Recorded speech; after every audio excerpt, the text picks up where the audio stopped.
Okay, great.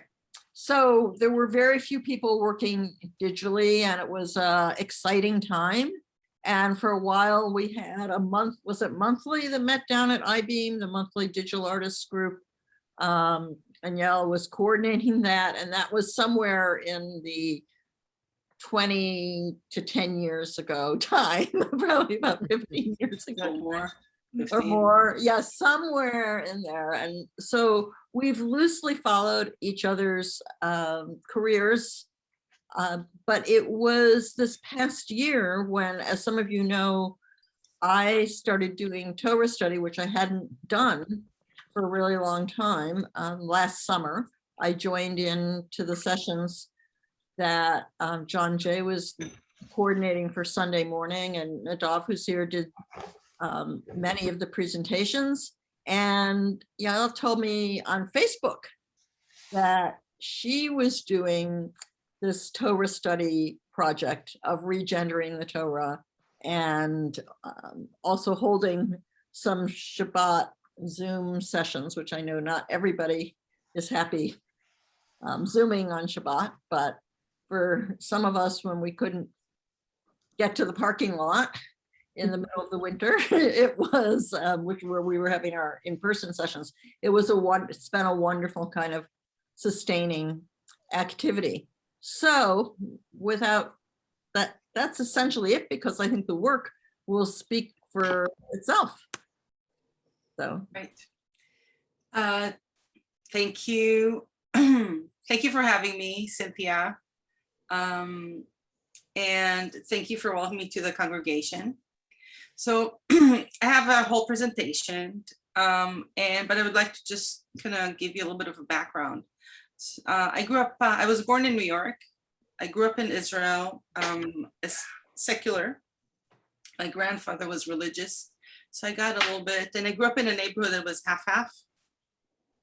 So I got kind of a little taste, and when I was 8 or 9, I suddenly had kind of a religious, desire, and I used to go to shul with my neighbors, and that all that kind of fell apart once I reached puberty, and my bat mitzvah was nothing like my brother's bar mitzvah.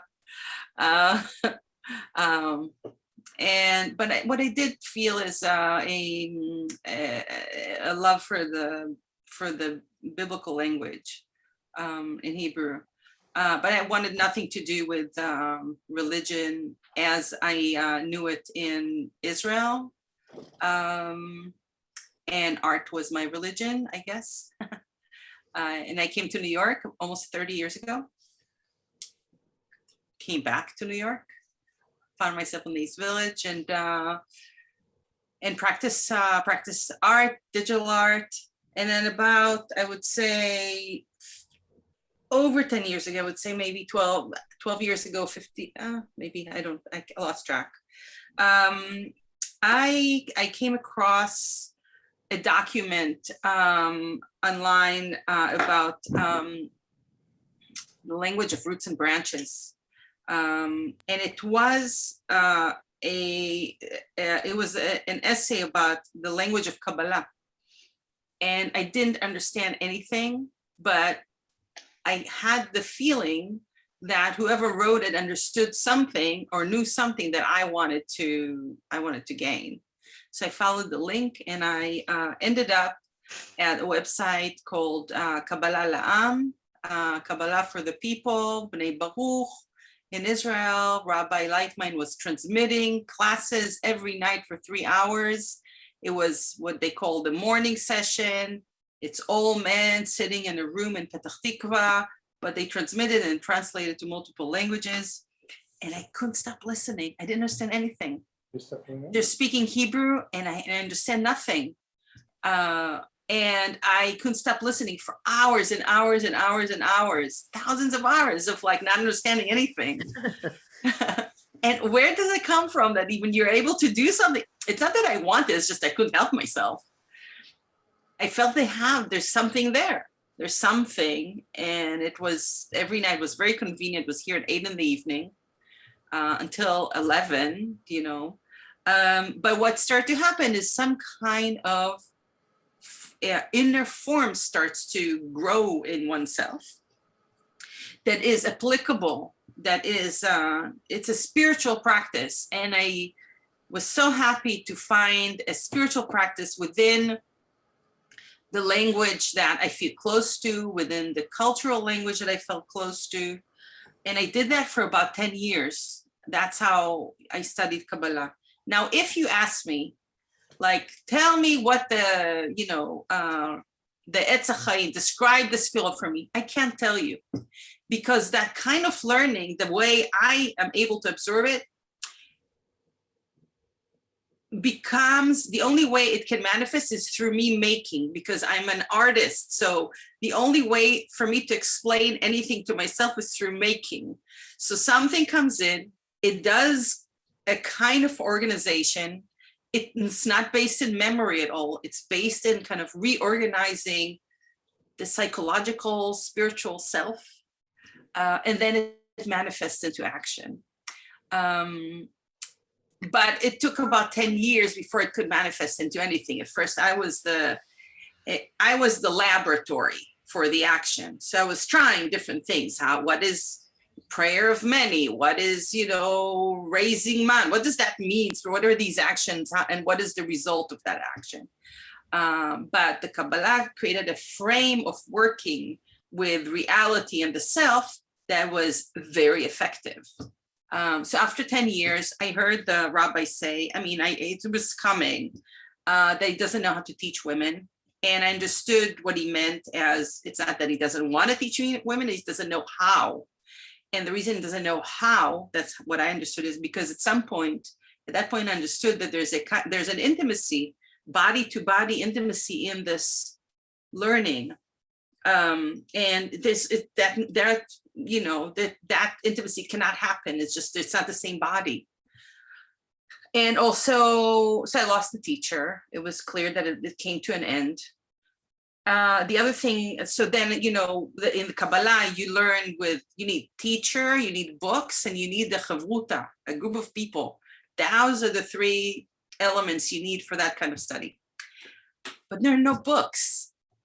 In the whole huge canon library of Jewish texts, we don't have books that we feel that are sacred and of deep, spiritual value, that are written from the perspective of women, that tells us, that codify women's experience in the sacred. They don't exist. We don't have them. Where are they? So what we do have is, we know what men need from women, because that's codified very clearly in this library, and in what way they can deliver it. But we don't have books that we haven't written what we need, from men in the context of our spiritual practice. So then the thing that was very disturbing. So, and then I went to a lesson, it was a Talmud, the teacher brought a Talmud, a piece of Talmud about when it's okay for the Hebrew or the Jewish soldiers to rape the enemy's wives. And I'm like, never, just about absolutely never. And I don't even want to learn that, because that's really, just even thinking about that is damaging. And then I said to him, so what would you feel like if, it was the other way around? And on the fly, I regendered it. And his response was, and I was like, how does that feel? It's like, it's not as interesting. The text cannot be changed.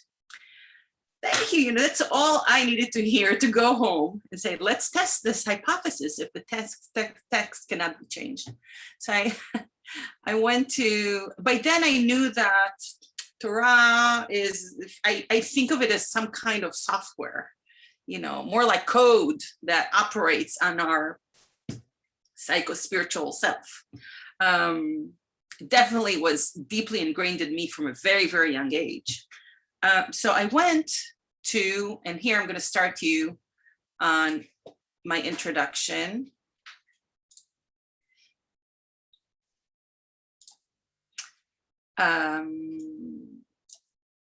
I'm going to come to the song a little later, but I want to kind of take you right into those are the first sentences that I regendered. So I went to that part. It was a little different the first time I did it. We have evolved it since. And it says, and Elohim said, let us make a chovah in our image after our likeness. And Elohim created the chovah in her own image. In the image of Elohim, she created her. Originally, it was female and male. She created them. So what happens when you read something like that is that you create consciously, you create the Elohim in your likeness and image. Until you read that, nothing, there is no concept like that. You need to actually be taught that to actually form an idea like that in you and identify with it. So suddenly, when I read it that way, I was like, whoa, okay, that's a completely different story. Now, through the Chava, I can identify with the Elohim through likeness of him and image, whatever that means. But I'm like, that's something that I share with her intimately. So that felt to me like Torah suddenly went from volume 2 to volume 10. Suddenly I can, and suddenly also it tells me that my first relationship in the world is not with the man, but it's with the Elohim. I want to share with you a little bit what happened here once, Tamar and I started working together. She's my co-editor, Tamar Biala. We went from Chava, Eve, Chava, which its meaning is not entirely clear, to Chova, which means she is experiencing. Most of the names in the Bible mean something, and it's a meaning that we know. And it's not arbitrary. Those names are not arbitrary. They are the initial characteristic through which the action that follows in the verb passes through. So now we have an Elohim that makes a chovah, an entity that can experience in her likeness of our image. And then she creates them. And instead of zachar v'nekeva, which means male and female, we decided to regender also the zachar and nekeva. Zachar in Hebrew means, it comes from Akkadian, meant originally penis, but it also shares root with memory, with remembering. So now we wanted to bring the memory to what we consider the female side, or define the female side as memory. And nekeva means the one with the hole. So we went to nekev, which means hole, and now we're looking at a kind of passageway, an input-output system. So basically what is created initially is not human yet, because it even says, Naseh chovah, let's make a chovah. It's not let's make a woman named chovah. It makes an entity that is a chovah. So we have Elohim creating an entity that is a chovah and has a capacity to remember and an input-output system. From there, we go to the next description of the creation. And now we're getting it becomes more material.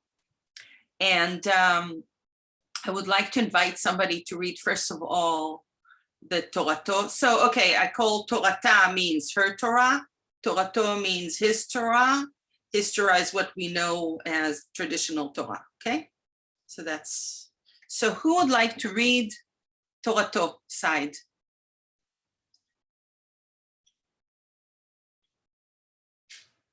Okay, Max. Sure. And Elohim said, let us make an Adam in our image, after our likeness. And Elohim created the Adam in his own image. In the image of Elohim, he created him. Male and female, he created them. Great, thank you. And who would like to read Torata? I'll go. Go ahead. And Elohim said, let us make a chovah in our image, after our likeness. And Elohim created the Chovah in her own image. In the image of Elohim, she created her. Zokra and Nekev, she created them. Thank you. So I would like to stop here for a second for questions or comments, or if you want to share what that feels. Yeah, so let's do that. Let's take 2 questions, kind of clarifying questions.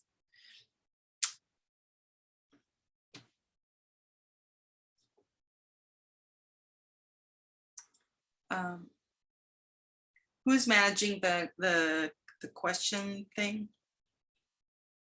Okay. All right, Okay, sorry Donna. about that. So I wanted to, I know Kimberly had made a comment earlier. I didn't know if she wanted to share it or if she had a question that came from the comment. Kimberly? Yeah.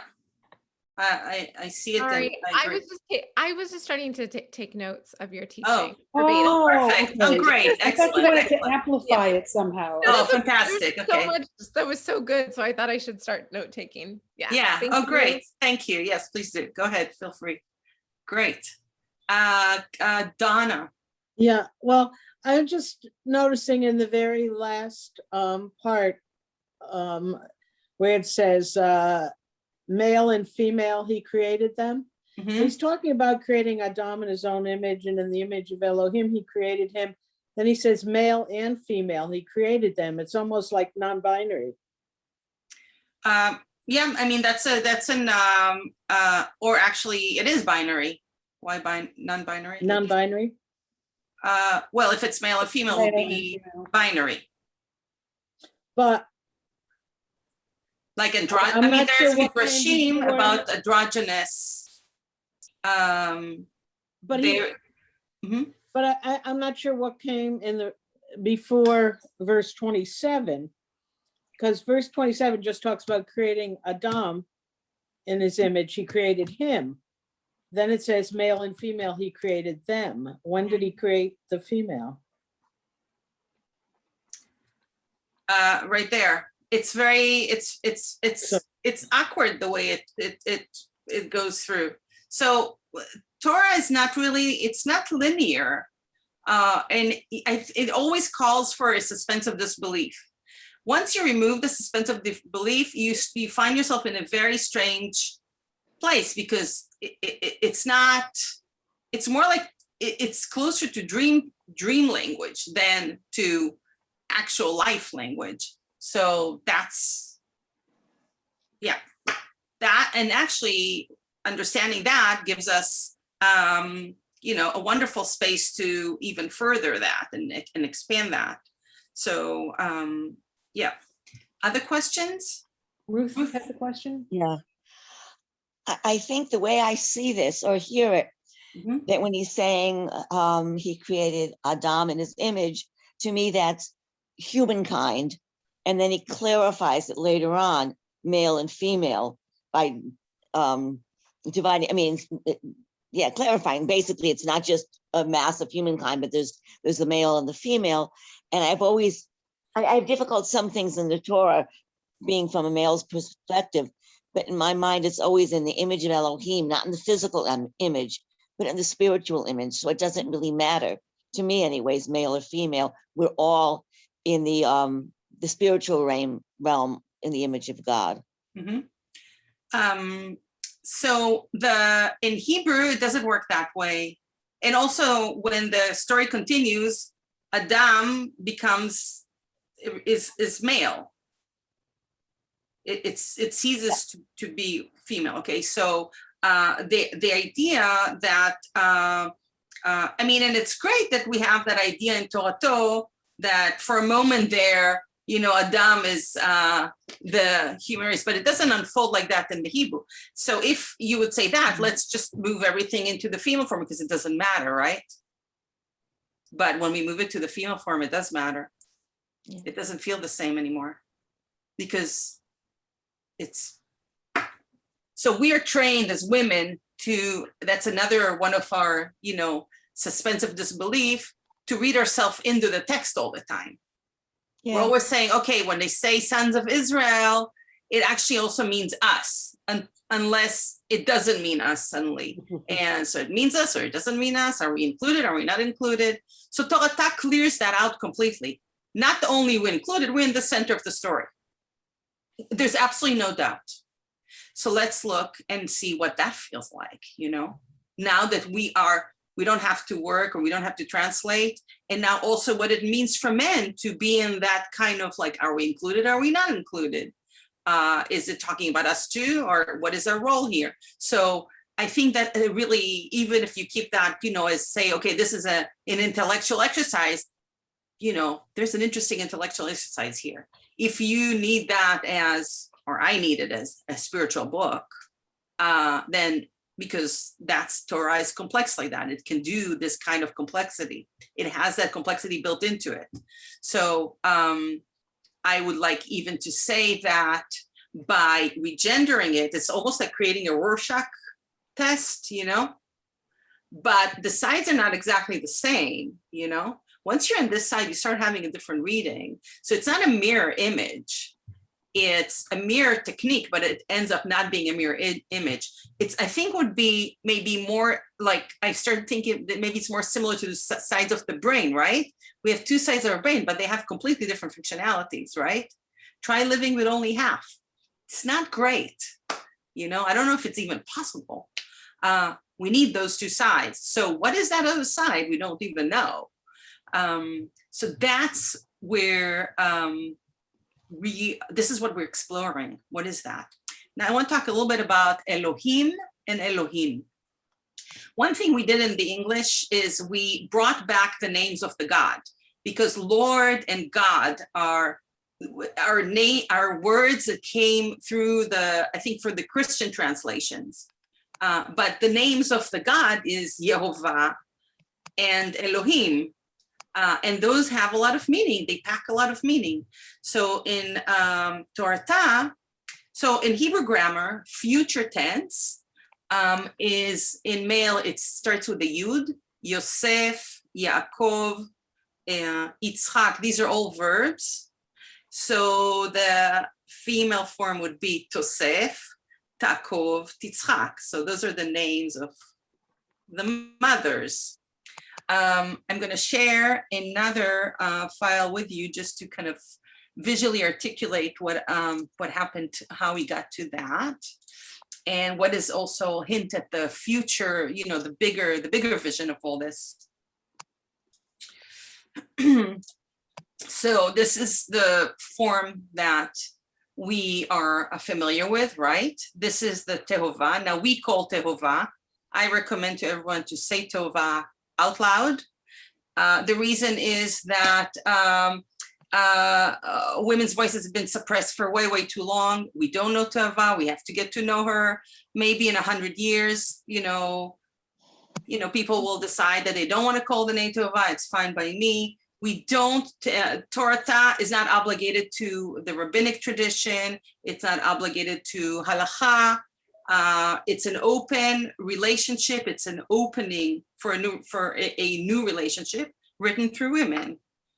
So whatever halacha and Talmud or whatever will come up, that's, we shall see.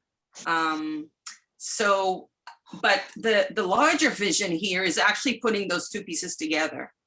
So now the Yud is a little bit like a rib inside of the Taf, but two of them are an entry point to Hey Vav Hey, which is the root for present moment. It's the root for being. It's you have two lungs and an esophagus here. The Hey is the exhalation, the breath of the divine. There are a lot of really great ideas, and we don't really have a way to read that. We know exactly how to read this because the vowels are right there. There's no problem reading that. It's a decision. It's a mediation. It's a rabbinic tradition not to read it. It used to be read, but I think it was after the Second Temple, as the rabbinic tradition emerged and developed, it was a decision not to read that. So that's a little bit about that. Anybody has questions?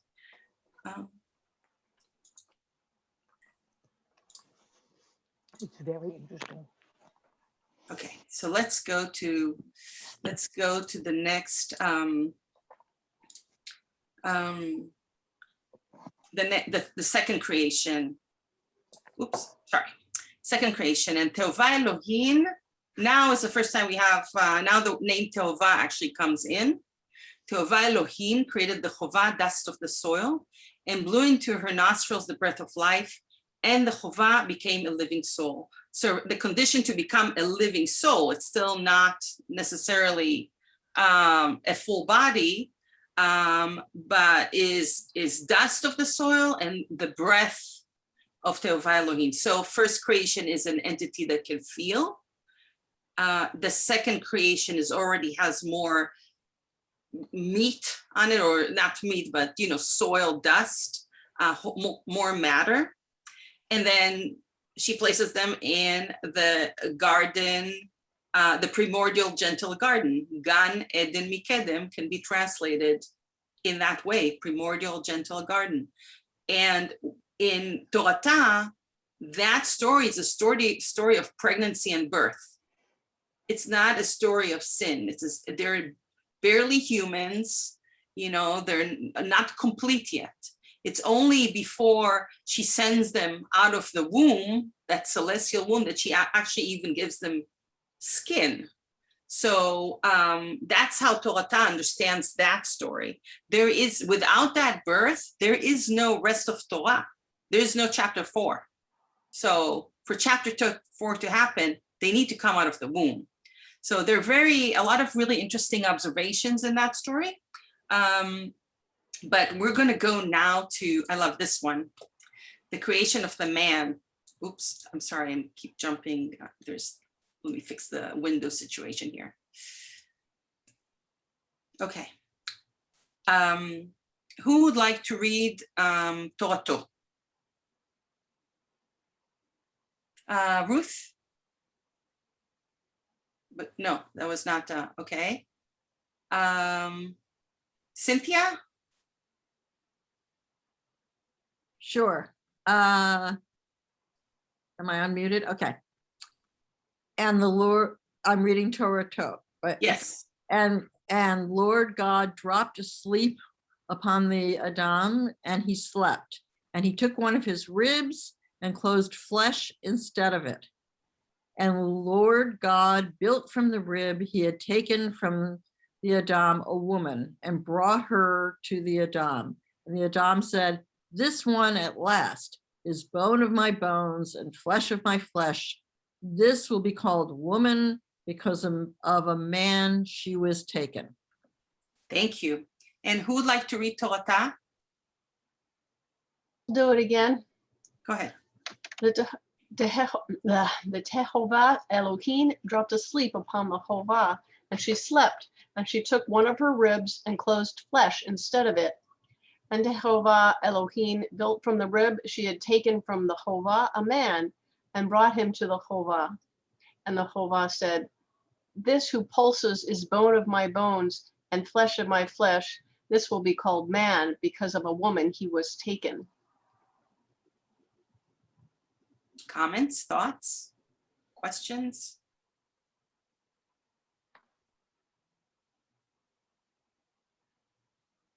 Mm-hmm. Yeah. So I guess I should go. Yeah, when I read it regendered, it feels so much more intimate. And I don't know, maybe it's 70 years of hearing the male version and feeling that it didn't really apply in a way. But when I hear the female version, it echoes birth, and it just echoes a kind of intimacy that I hadn't experienced before. Thank you. I'd like to say something too. I got kind of hit on this section where in Torah Tower it says dropped asleep upon the Chovah, instead of being named like they are in the Torah that we're used to. It's like you said, it's not a completely formed being yet, and I had never really read it that way. But of course, that makes so much more sense and makes the story make more sense, right? This is like an iteration. This is the beginning. This is a process, not a finished product. It does say in Hebrew, Ha-Adam. The Adam, yeah, the man. Ha-Adam. Yeah. Let's make an Adam. Adam. Other thoughts?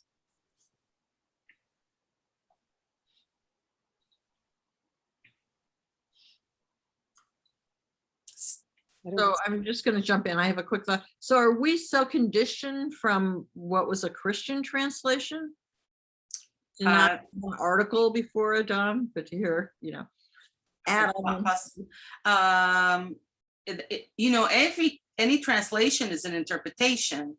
So however it was understood, that's how it was translated. So yeah, Leslie?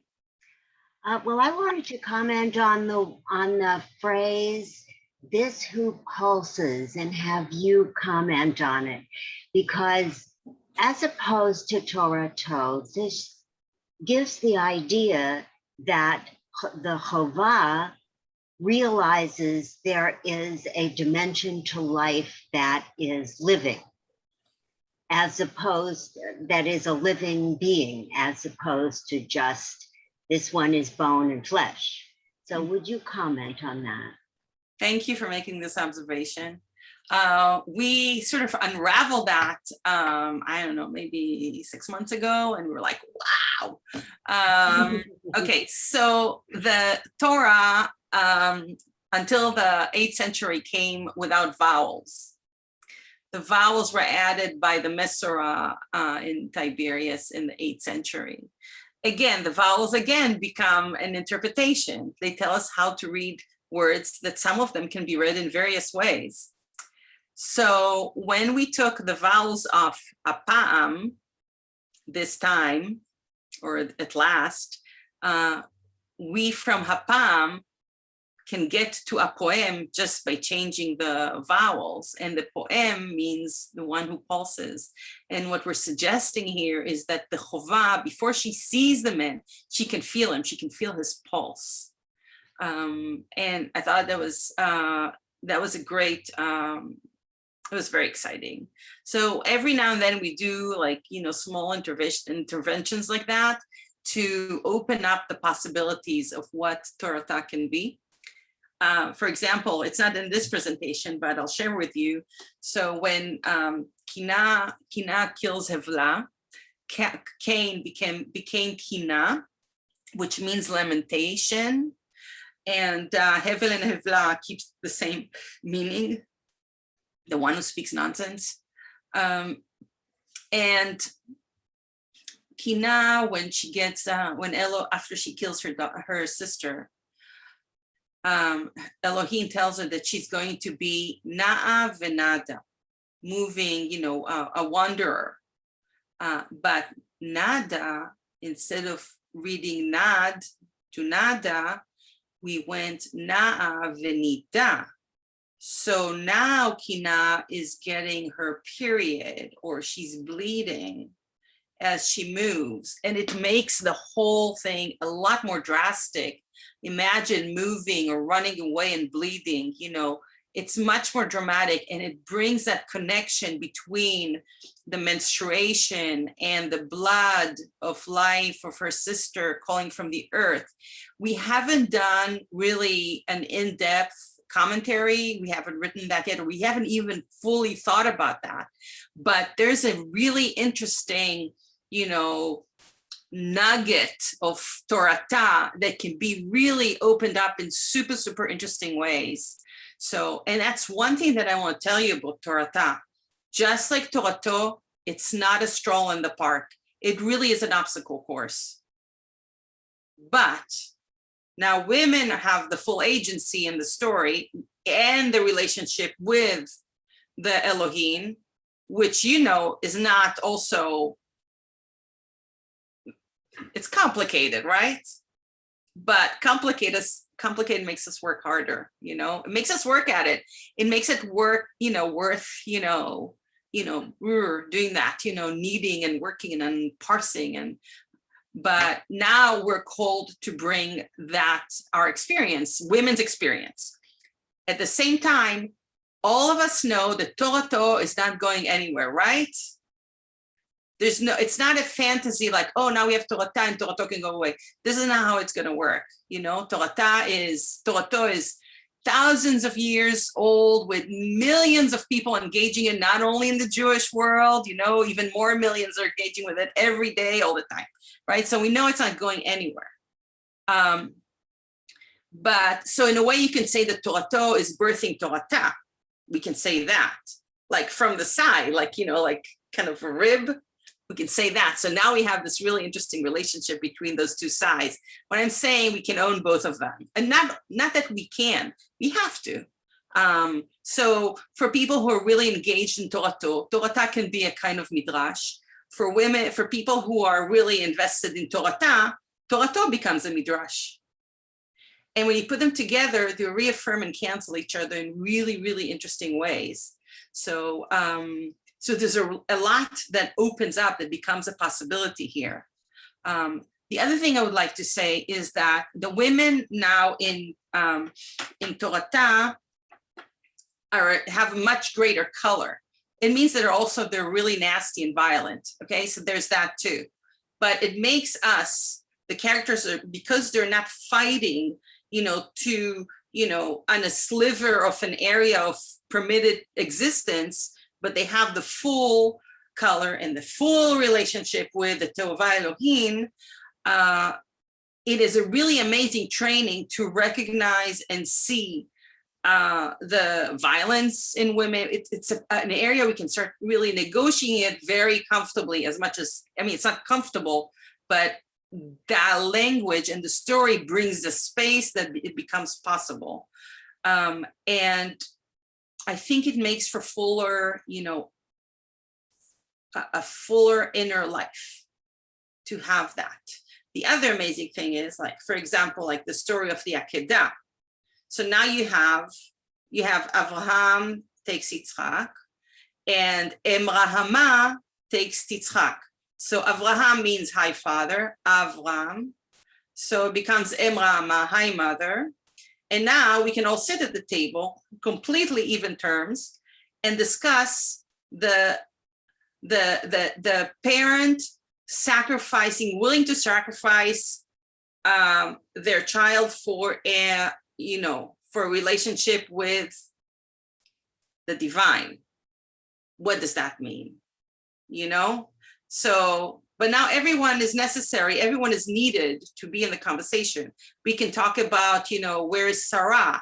We can talk about where is Sar? Where is the father when the mother's doing, you know, is doing this kind of sacrifice? We can talk about different sacrifices that parents do, but everyone's at the table. Everyone has all sides, that's what I'm saying, you know? So that's the promise of Torah. I did a proof of concept, and I hired scribe Julie Seltzer to write chapter 2 for me of Torah. I wanted to see if I'll feel the same kind of reverence. I do, you know, I'm conditioned, like all of us, to feel reverence when we see this kind of text on parchment, especially if it's in a scroll and wrapped up nicely. So yeah, well, you know, hopefully in the future we can have that as well. If we have a physical space, I mean, who knows what's going to happen, really. At the moment, Zoom seems to work really well. So that's for the creation story. I want to take us to Matan Torah. But I want to ask if somebody has any burning questions. Yes, Kimberly. So maybe this is already part of what you're doing, but what I was thinking about Cynthia's question around this is, I'm hearing this differently for the first time in 70 years, and how kind of the importance of an ethnography of readers could be with this work, sort of capturing what it's like to experience this art. And maybe you already have that as part of this, but it's just really profound. And I think that's like another layer of what you're, you know, facilitating. So, I mean, we record, but we don't have capacity to do that kind of observation work. Tamar and I are, you know, I'll get into where the project is at later. Let's hold on to this question because I think it's part of that question. Okay, great. All right, any questions about the creation story or what, okay, comments, feelings? All right, let's move on. Okay, so I want us to read a selection where we meet Moshe for the first time. So Moses, Moshe, means lift out of the water. It's a verb. And the verb for the female form is Moshe. So we're going to meet Moshe.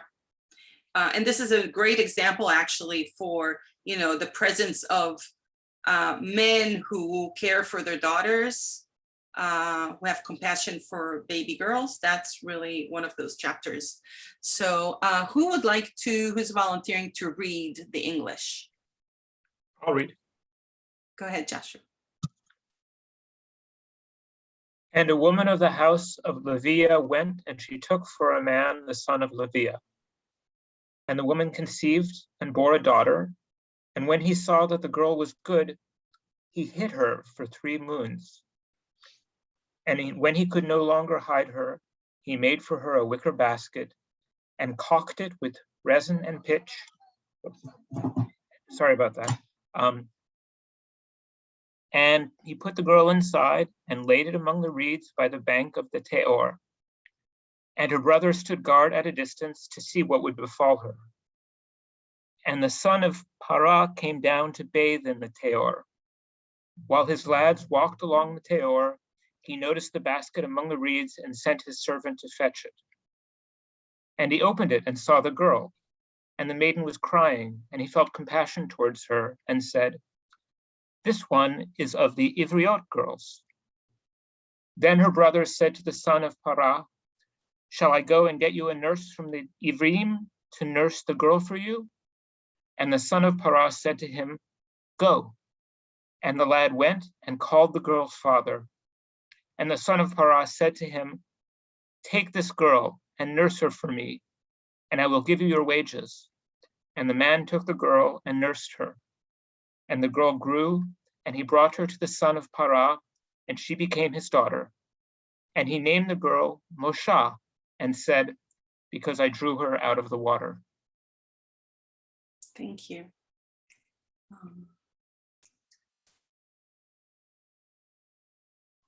Feedback? Thoughts? So you've got the man, or you've got her father nursing her. So it's more like, I guess.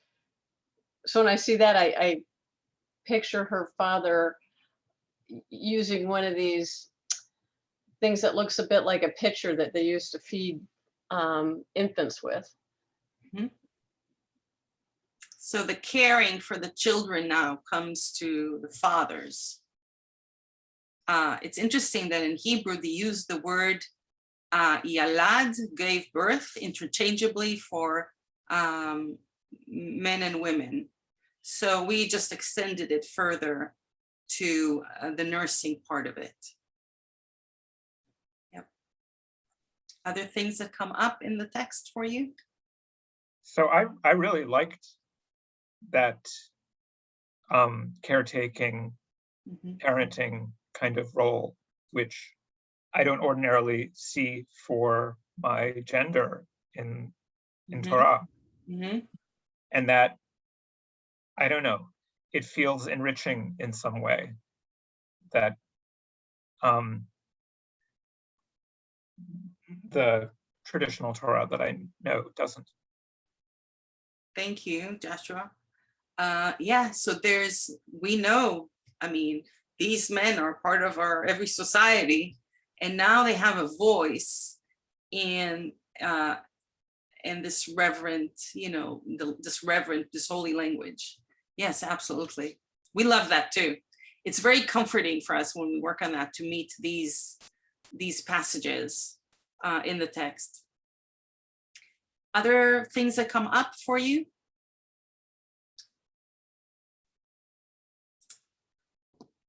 Yeah, I'm fascinated by kind of changing the Nile as well.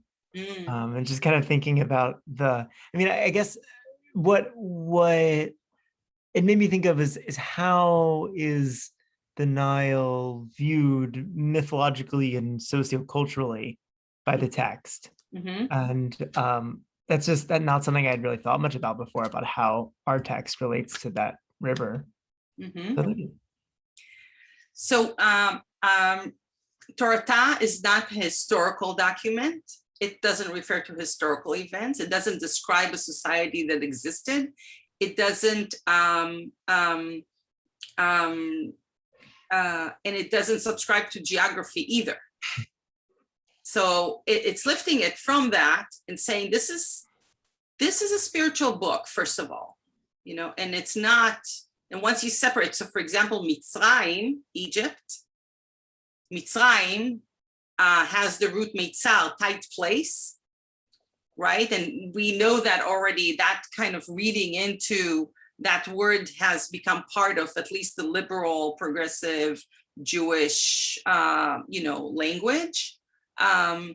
But we went from Mitzrayim, which is a male form, to Metzerot, those who are making things tighter, or those who are sad about things. So now it's separated from what you would, associate with a place called Egypt, which I personally, growing up Israel, don't like those connection between, the narrative, ancient narrative, and the place, because it's not, I don't think it's healthy.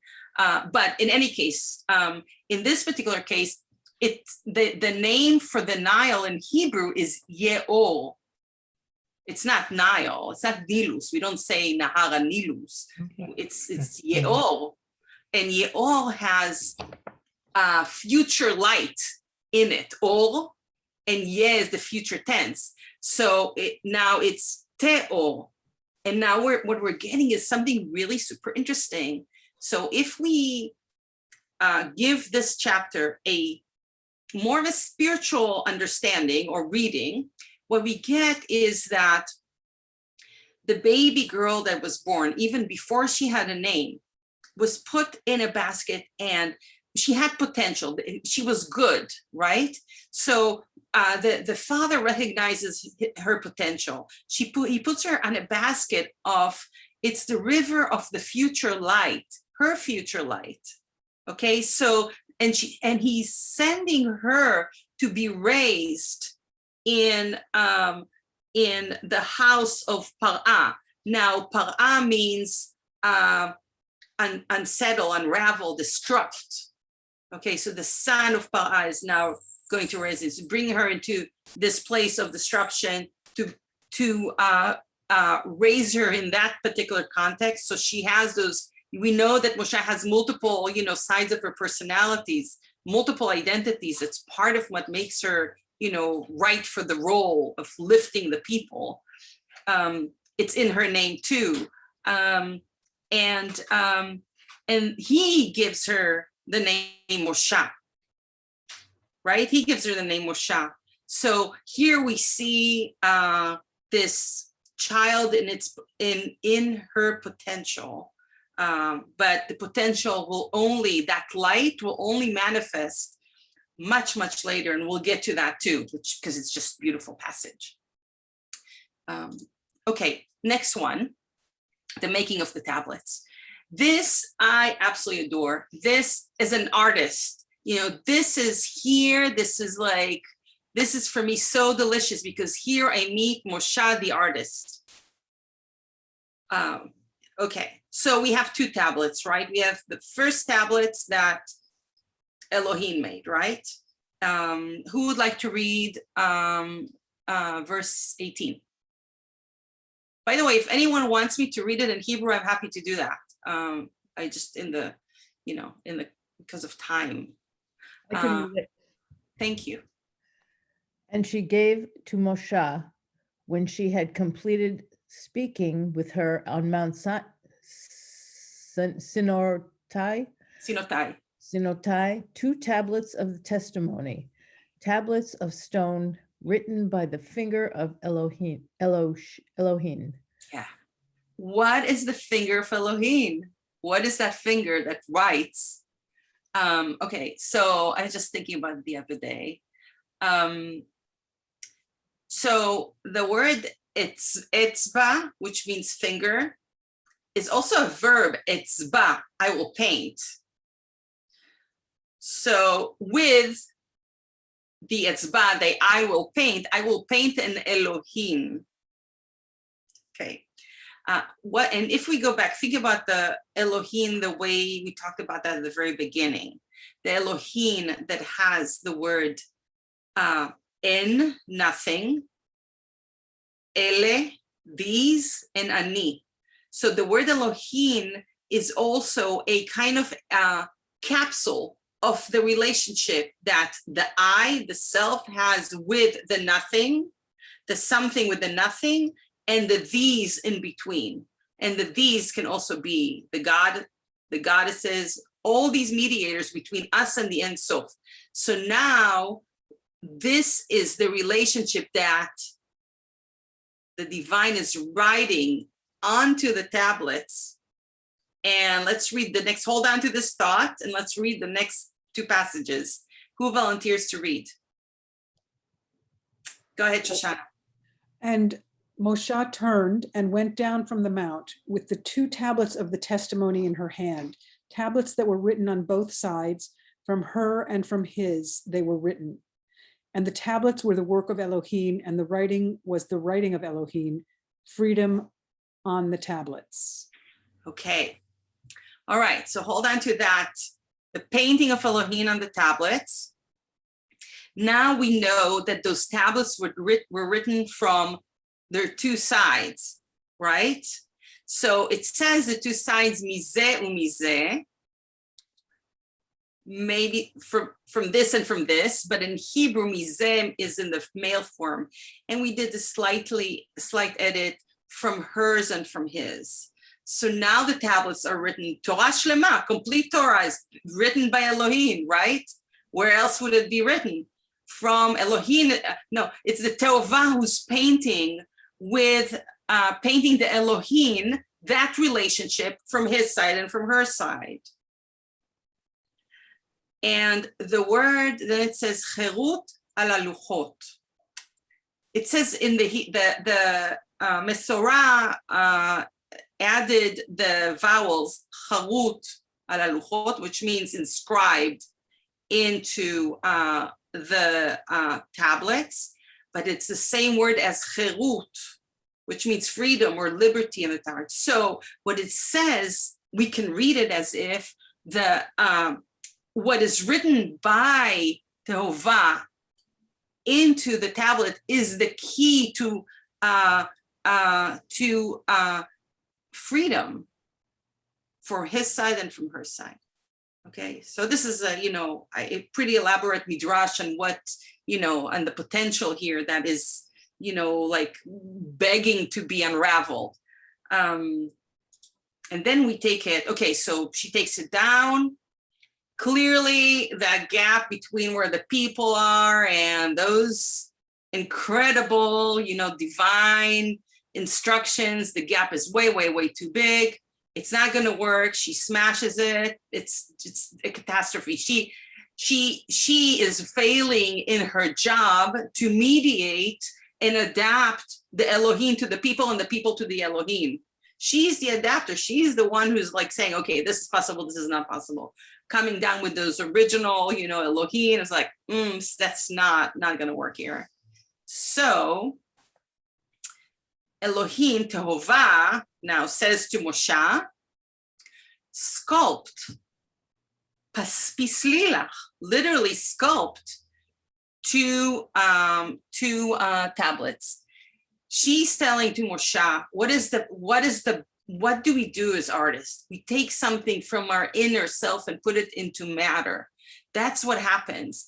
We're projecting our ephemeral, feeling, thought into material. That's the work. That's the job. So part of Moshe is now, Moshe is cutting from herself. She is flesh and blood, right? She's cutting from herself, from her spirit onto the carving the tablets. Why? Because they need to come on human level. Otherwise they cannot be read. That's what happened. So she's carving them. But Elohim, Tehovah says to her, I'm going to write on them. So you're going to make the tablets. I'm going to write on them. And she gets up takes them, she sculpts them. She gets up, she comes up on onto the mountain, and she stands erect. V'nitzav klisham. She's coming. There's something, imagine, that kind of like, how to describe it, really clear, full, the full persona is there. The full self with confidence, nitzav, that's, standing there. Anyway, she comes by herself, and she calls the name Tehovah. Tehovah comes down and stands erect with her. She's also standing up. They're both standing together there. She calls the name Tehovah. And this is the passage from Yom Kippur. I'll read it in Hebrew because you probably know it and heard it. You can read it, follow in English. ותעבור תהובה על פניה ותקרא, תהובה תהובה, אלה רחומה וחנונה, ארוכת אפיים ורבת חסד ואמת, נוצרת חסד לאלפות, נושאת עוון ופשע, וחטאה ונקה לא תנקה, פוגדת עוון אמהות על בנות ועל בנות בנות, על שילשות ועל ריבעות. ותמהר משה ותיקוד ארצה ותשתחו.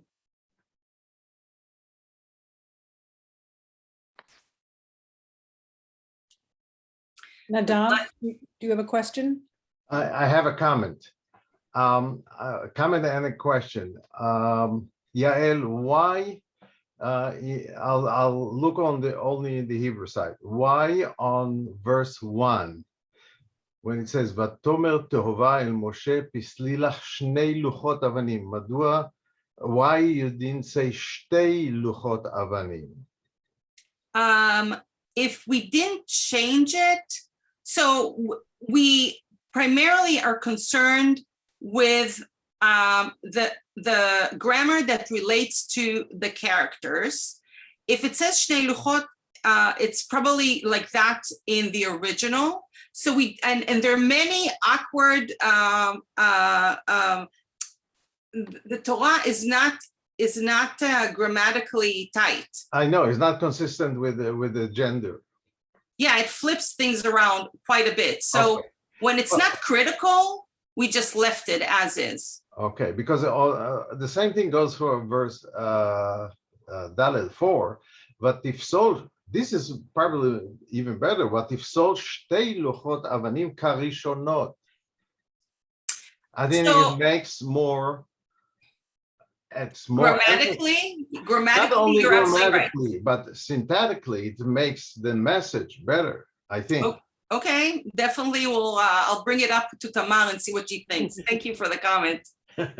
So since you read the Hebrew, you're also reading, a much more gendered version of the whole thing.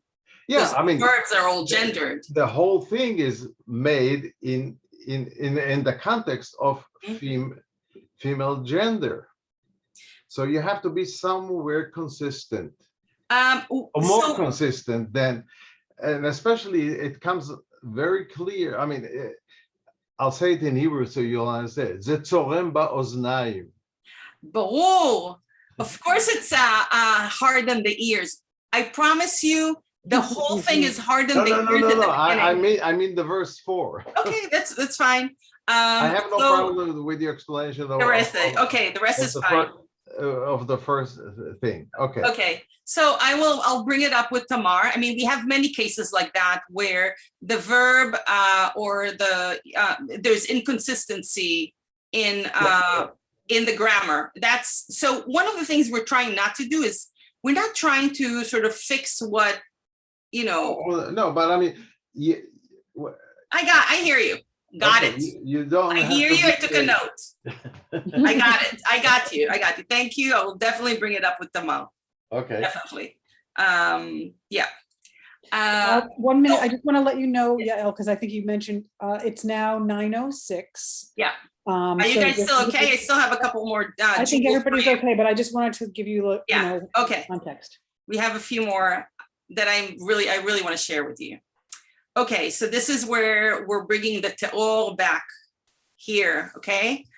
Who would like to read 28? Can I read that? Please. And she was there with Tovah 40 days and 40 nights. She neither ate bread nor drank water. And she wrote on the tablets the words of the covenant, the 10 commandments. And it came to pass when Moshe came down from Mount Sinai with 2 tablets of commandments in her hands. When she came down from the mountain, that Moshe knew not that the skin of her face was radiant while she talked with her. And when Aarona and all the daughters of Tisraela saw Moshe that the skin of her face was radiant, and they were afraid to come near her.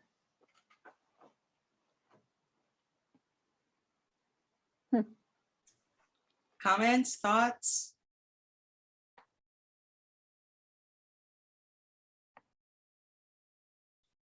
Where did you get the radiant from? How I imagine you changed the Hebrew some way? Karan or panea. It's in the green. Karan means or radiate.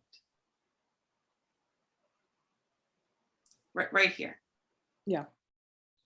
So we learn also that here that that Moshe ended up writing the tablets, right?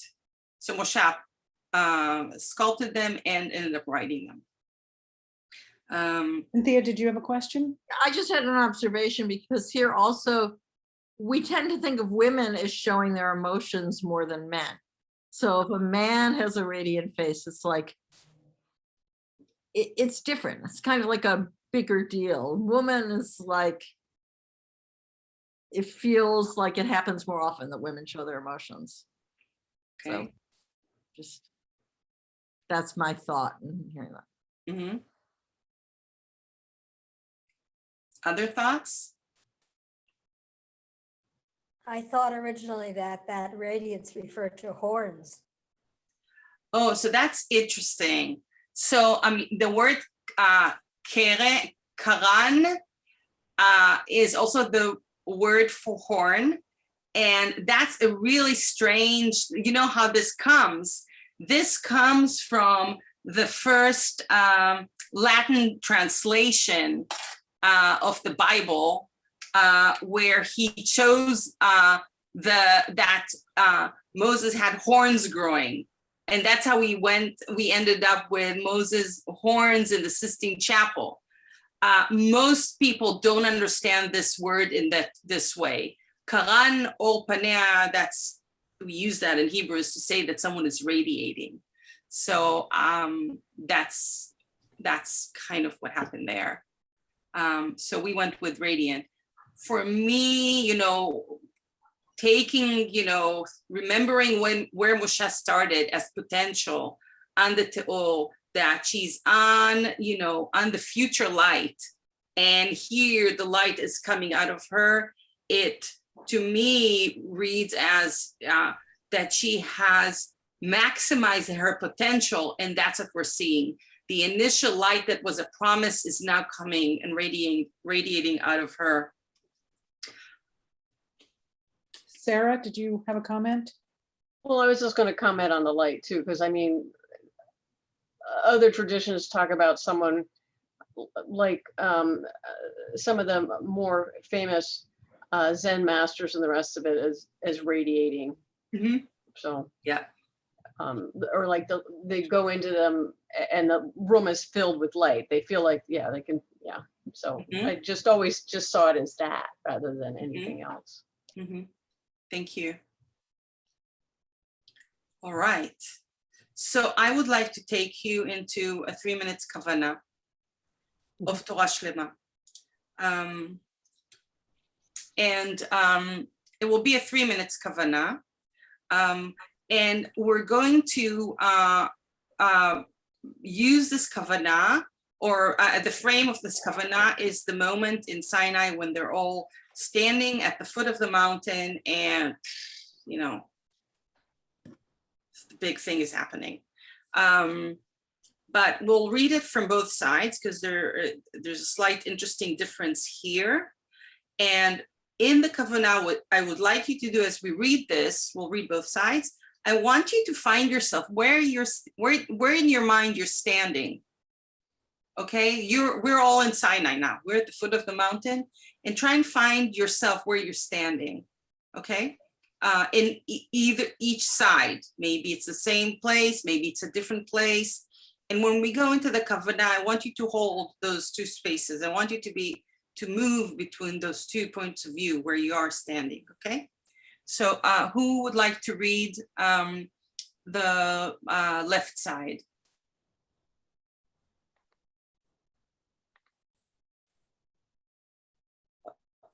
Donna, did you raise your hand? I'll read Okay. the left side. Okay. And Moshe went down from the mountain to the people and sanctified the people, and they washed their dresses. And she said to the people, be ready for the third day, do not come to men. And on the third day, as it became morning, and there were sounds and lightnings and a heavy cloud on the mountain, and the loud blast of a horn, and all the people that were in the camp trembled. And Moshe delivered the people out of the camp towards the Elohim, and they stood at the bottom of the mount. And Mount Sinai was all in smoke because Jehovah descended upon it in fire, and its smoke climbed high like the smoke of a furnace, and the whole mountain trembled greatly. And when the voice of the horn grew louder and louder, Moshe spoke, and the Elohim replied by voice. And Jehovah came down upon Mount Sinai to the head of the mountain, and Jehovah called Moshe to the head of the mountain, and Moshe went up. And now the right side.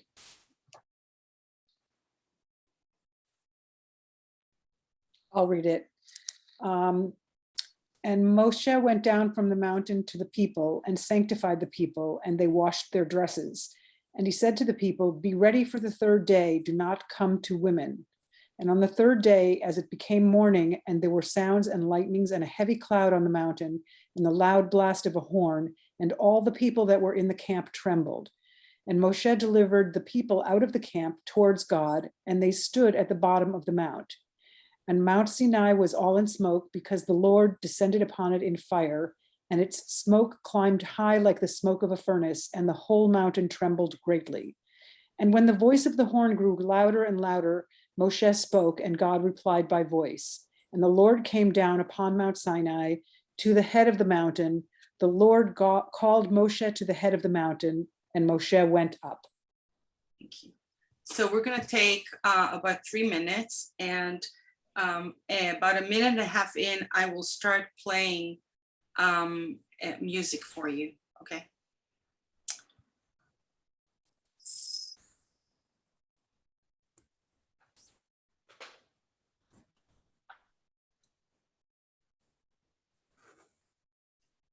Close your eyes.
Shimi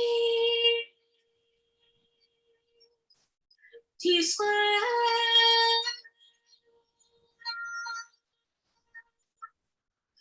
Tehova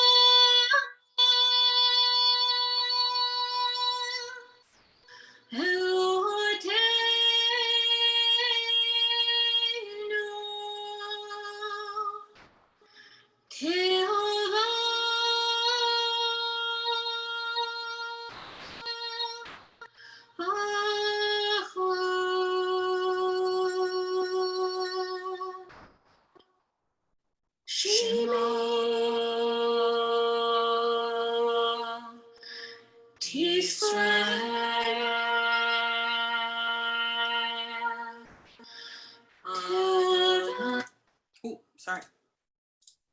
Shimi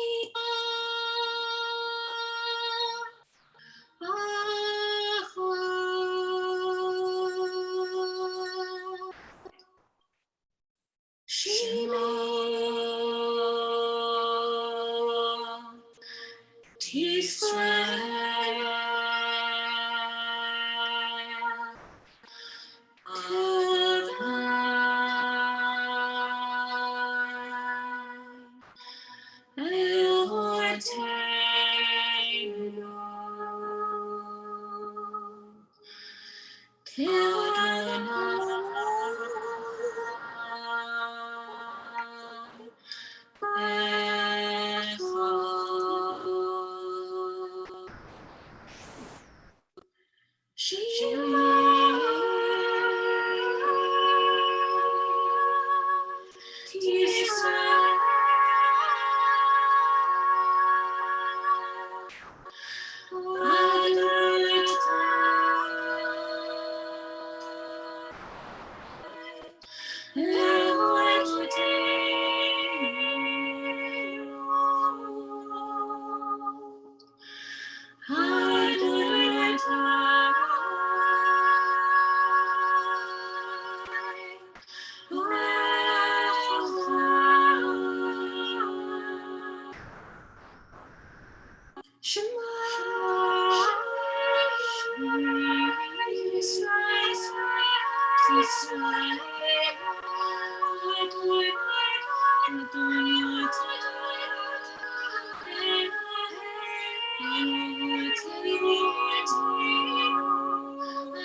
So this is where the presentation ends.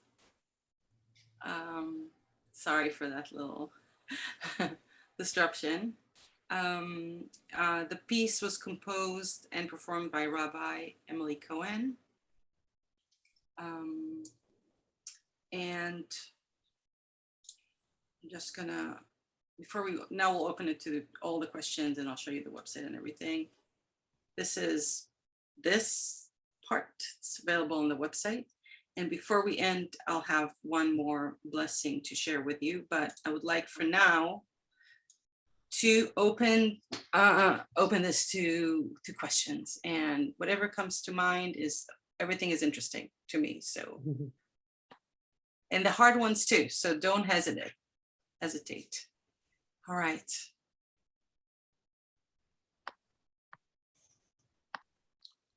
Max.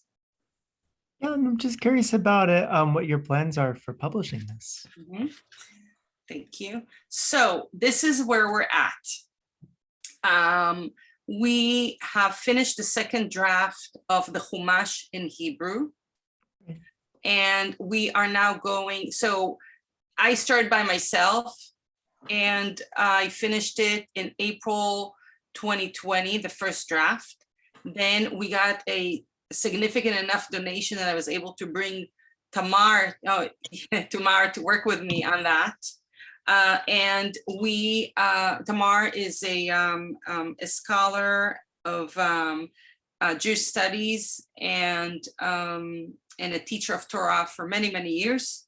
And she is about to publish a book of women's midrashim in English. She did 2 versions in Hebrew. This is of Torato. But so she comes from an Orthodox, what we call the Zionist Orthodox background.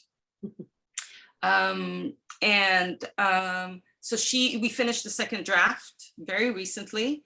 As we were working on that, a few other people joined, Ishai, Sered, and Aliza, and they've been working on the Nikud.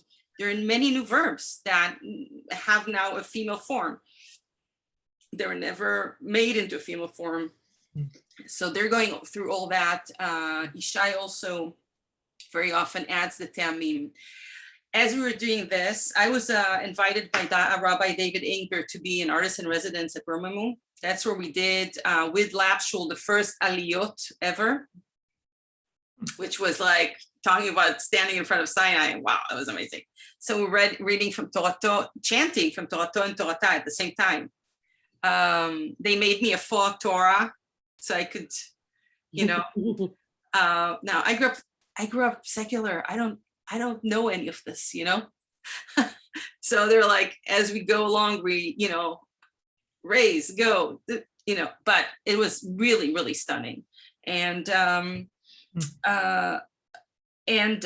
so Rabbi Miri Verse suggested we start doing a weekly service, a mincha, and that's how Bet Torata came to be. This is all from we're doing the first cycle. This is all super, super new. This stuff is just happening.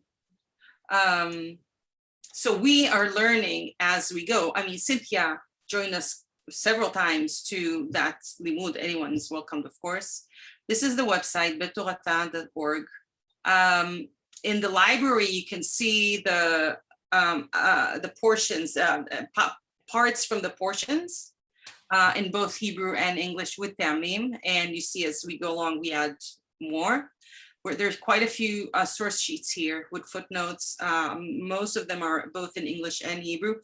But since we already evolved the text, some of the text has evolved since. So here there are visual midrashim commentaries that I've created. And I mean, this is, for example, the image for my image for complete Torah. So the complete parsuf, the complete face of Torah.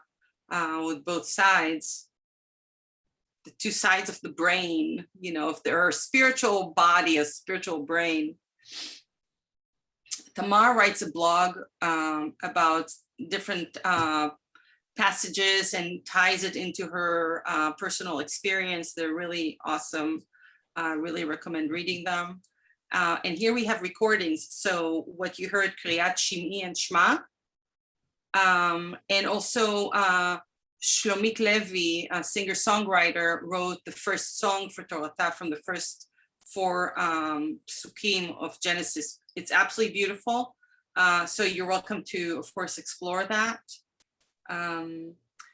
So in terms of publishing, I just want to finish that thought, and then we'll come to you. So we're hoping to publish Genesis in Hebrew on the Sefaria software. It's not on Sefaria. Sefaria is open source, so we downloaded it and installed it on our own server. So we're hoping to publish it, Genesis, this year in Hebrew. We have translated a sample of 50 pages into English. Most of what you saw in English today is from that translation. And we have a high-level literary agent in Israel who wants to pitch it in the US. So we're writing the forward, you know. So let's see, you know, where that goes. And once we see what the response is, then we know what the next steps are. As far as I'm concerned, the sooner the better, because this is so long overdue, that we're just gonna try and do it as first we can. We need to probably we need to raise more money for the set, you know, the software needs to be adapted for our needs, and to, you know, and everything else. So we're always happy to receive contributions, and help on other levels. You know, people have various skills, so all of that is good. Okay, and Jennifer? Jim has a Jim. comment. I'm Jim, that's Hi, Jennifer. Jim. Hi. Thanks so much, Yael, for the really fascinating and lovely presentation. It's a Thank you. really astonishing work that you've set out on. My question is about the version of God that you're producing. And it seems pretty similar. I mean, you know, the female Moses seems pretty similar to the male Moses. They do pretty much the same things. It seems that the female God, I didn't see much of her, but she seems like I mean, I'm wondering what's the difference. I mean, I was curious to know like what you did with the golden calf section and its aftermath, or when what's his name gets But she swallowed up. grinds the Cruelty. You know, God makes everyone drink it. Yeah. yeah, that stuff. Yeah. What is Tehovat? What is she? How does she deal with rebellion? It's tough. You know how it goes. So we're not changing the stories. So, okay. We're coming from nothing to something, right? So this is 1.0. What people will do in the future for 2.0, it's even hard to imagine at this point, because when we went through that, you know, a lot of the stories are uncomfortable, and okay, the circumcision, men are not circumcised in Torah. You didn't think I would say that, right? I had no idea. Men are not circumcised in Torah. Are they in the covenant if they're not circumcised? Are they part of the covenant?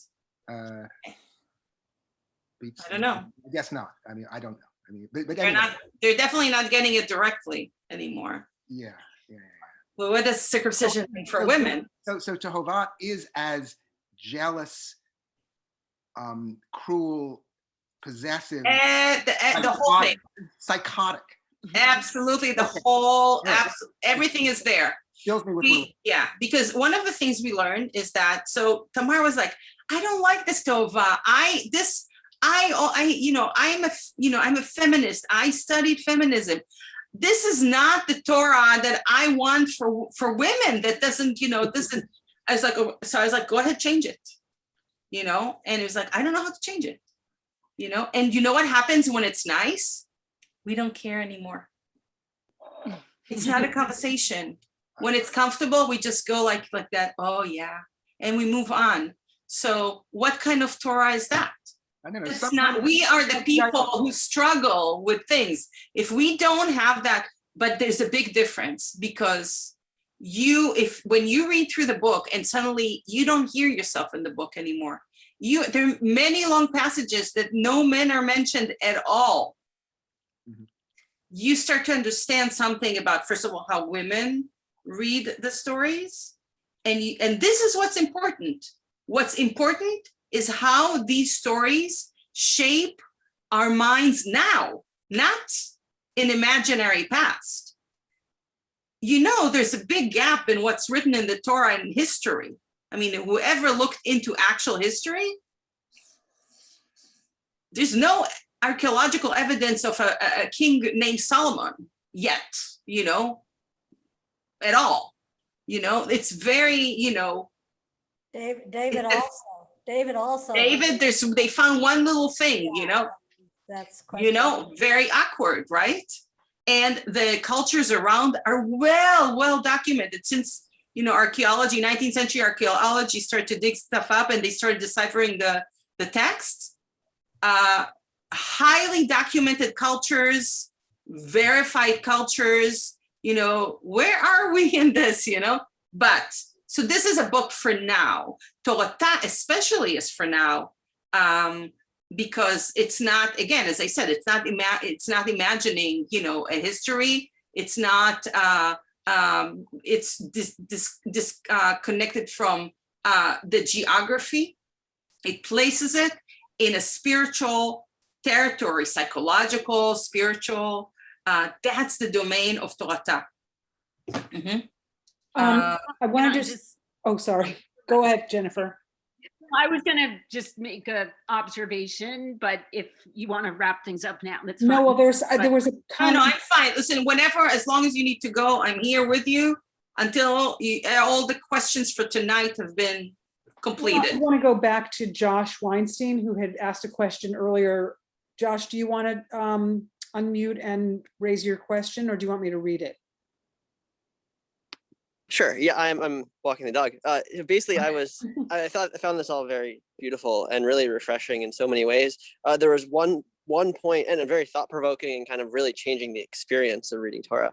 The one point of disconnection for me is the seeing that written makes perfect sense. The switching of the yud to the taf in Hashem's name, but the pronunciation also. I was wondering if there was ever any thought given to pronouncing more in line with the traditional way of pronouncing God's name, but still changing the gender versus pronouncing it phonetically. And that, I think, that's certainly a point of disconnection for me with this, at least as my current understanding, and I imagine for others maybe as well. So you mean, I will pronounce it. So you tell me, you can nod. Like, do you mean Yahweh or Yehovah? What do you mean? I'm not sure. Exactly. Okay, So okay. All right. Got it. So that name has various forms with the vowels. It doesn't appear only in one way. There's one that is Yavi, with the chirik under. So that's one thing we discovered, So there's not one way in which the Mesorah put the vowels in. There are variations there. But when we go with Tehovah, then we get likeness of image with Chovah. And that is interesting to think about. There's room to expand that. That's a really interesting, Hebrew alphabet, meaning, construction, building blocks. And in Kabbalah, we really like to take that apart, and recombine and rethink and build new meaning, because that's the quality and the root, that the going into the roots, going into the meanings, expanding the meanings. That's what's so exciting. This is the plasticine, the plastic, the clay quality of the Hebrew allows for that, branching out of meanings. So now between Tehovah and Chovah, there's an interesting relationship. Jennifer, so that's why. Sorry, Jennifer, did you want to make a comment? Yes, this was on something different. And I mean, it's certainly not incumbent upon feminist authors, feminist scholars, feminist artists to create the completely just leader, the completely ideal leader, because as we've seen, there are women who are leaders of countries, who can be just as authoritarian or exclusionary. But it strikes me, what's really important to the project is how women, become a central part of the Kehillah, how women become part of the central stories, the central narrative, and, the project of building a Jewish religion and a Jewish people. And in the exercise that you had us do, the Kavanah, when she comes down from the mountain. I feel like when you usually read that passage, you imagine like, okay, it's the men who they have gather around, because the men count for the census. The men are supposed to be the soldiers later, right, who are going to scope out the land. So you really only have the fathers and the sons gather around. It doesn't matter if the women are at the foot of the mountain, and plus Moses is pissed off, you know. But you know, I felt like with this imagining that you had us do, you could feel like, hey, I'm supposed to be there, right? Like, hey, you know, I'm at the foot of the mountain there. I get to listen. She's talking to me. She has something to say to me. And so I feel like that's where the significant shift is. Exactly. So even when what we're hearing we don't like, she's still talking to us, the women, for the first time. We are in the addressee of that relationship. Now, again, it doesn't take Torah, it expands, it brings a greater number of people into it, which I would like to say there is even a greater promise here. So because now we have two, we can cross them over. So we can have something like this. So this is Torato. And now Sarai, Abram's wife, gave him no son. She had a maid, an Egyptian, whose name was Hagar. You can see it's older because it still has Egyptian, and otherwise it would be Metzerot, or Mitzrayim, would be Mitzrayim. And here we have now Sar, Emrama's husband, gave her no daughters. He had the servant, an Egyptian, whose name was Hagar, the stranger. Okay, Hagar became Hagar. Now we have Sarai, and Emrama's wife, gave her no daughters. She had a servant, an Egyptian, whose name was Hagar. And here we have, and now Sar, and Abraham's husband, gave him no sons, and he had a maid, an Egyptian, whose name was Hagar. So now we have stories for more variations of families in our lives, so it doesn't, once we have the two ends, moving between them, combining them, crossing over, internalizing both, maybe living in one for a while, all that becomes possible, and it feels different.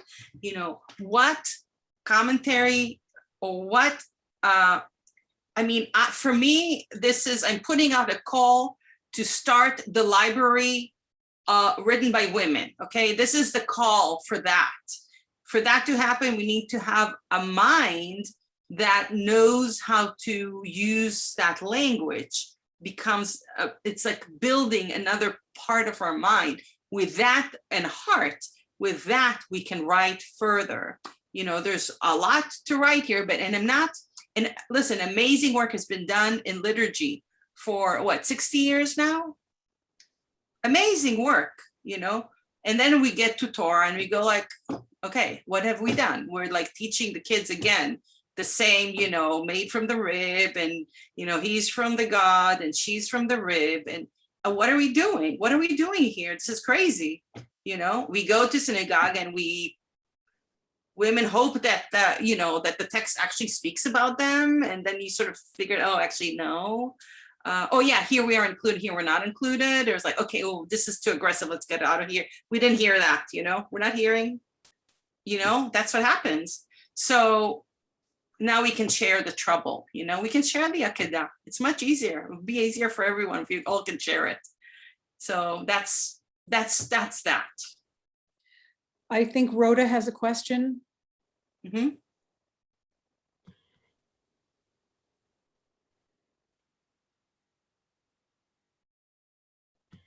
Thank you, Yael. This has really been fascinating. And I just want to go back to your introduction when you were talking about studying the Kabbalah for 10 years.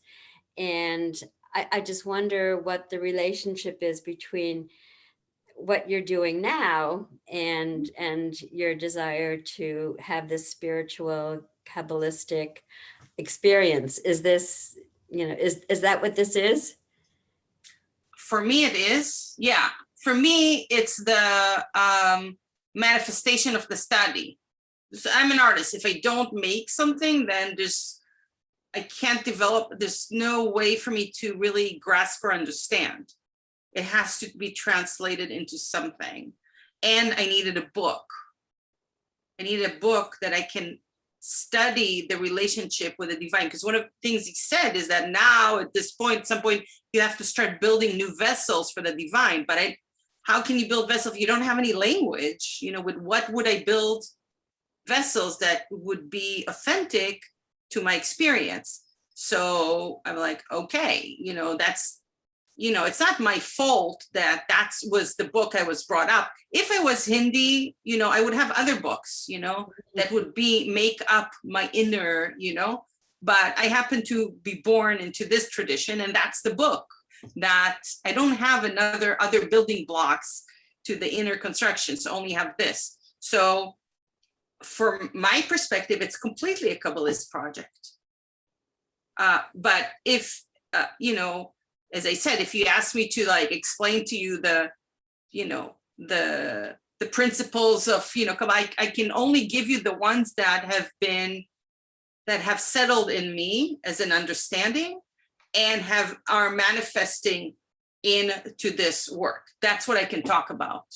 Yeah. But even for me, I mean, of course, I mean, it's, as we do that, Tamar and I go like, oh my God, here and this pattern and all these areas that can be like unfolded into meaning and to interpretation and to reading and to commentary and to song and to everything. We see the potential. We'll be able to do a little bit, but hopefully once we put it out, you know, other people will come in and say, oh, I can illuminate this thing and I can illuminate that thing.